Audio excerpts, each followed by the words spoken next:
A drive through areas like Circle, Tudu, Osu and Dansoman, all in Accra, saw crowds of people gathered at different branches of MTN, Vodafone and Airtel Tigo, all in the quest to re-register their SIM cards. The seats provided for these customers were not enough for the huge numbers, hence most of these people had to form long queues in the hot sun. Though it is unclear what was accounting for the queues, City Business News sources with the telcos say the system provided by Kelny GVG to facilitate the exercise has been fraught with challenges, hence the slow process. Conversations with some of these customers proved that many of them had been standing in queues for more than 3 hours, with some also lamenting the lack of communication and proper direction in some of the registration centers. Some disgruntled customers shared their frustrations with City Business News. We were told they are not doing this. I have to come here, Paloma area.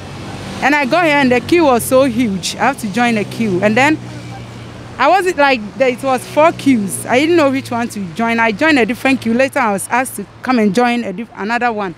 I was shocked because I didn't know that I'll meet this kind of queue.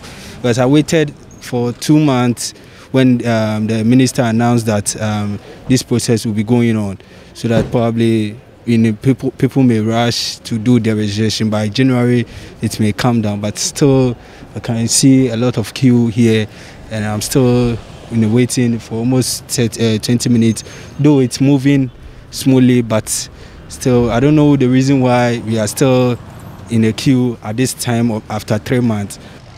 Nipa bebre gina ho obi enya akonya se ombeye ne ntam so amomo nti ade a ha adwen pa ha adwen because obetima atena se ade bechi onsa anka ade bechi obesa aba ade bechi obesa aba. Apart from the frustration of having to stand in a queue for hours, others like Abena Sewa had other challenges that needed to be addressed. When I was doing the register, I wanted to do change of name, and with the change of name I tried registering because they said it's Ghana card. I tried registered. I registered several times. I couldn't. So I came here and I went to the office and they told me that if I want to do change of name, then I have to use the voter's ID. Meanwhile, while doing the advert, they were saying that they were all mentioned. They were saying Ghana card, Ghana card. At least they should have told us, like, if you want to do change of name, you have to bring this card. If you want to do this, you have to do this. They are just saying that register on the phone, and when you get here, it's a whole different thing. I came here since morning, and look at the time. I have to go back and come back tomorrow with my voter's ID.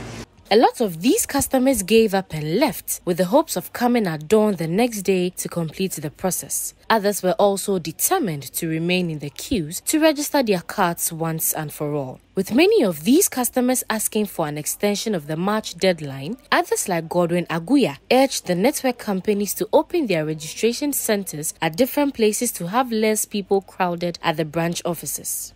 Abayano ese we na o en ese otimi biem na be bia ukọ ha ne hakura e bi wo ukọ ha ne ha e bi wo se de be ye obi abetimi aye na ne ho ato no anu momu beboa a chen se wo mu de ade na akọhye ba bi kwana ba bi obi wo akura akọye Ghana card wo mu de akọhye kwana ba bi no mu oje bribe ehunhia. Attempts to reach the network companies to react to the situation at hand proved futile. However, MTN Ghana, in a media release, has urged its customers to visit MTN Connect stores, distributor branches, light retail stores or MTN agents touchpoints to avoid congestion at the MTN service centers.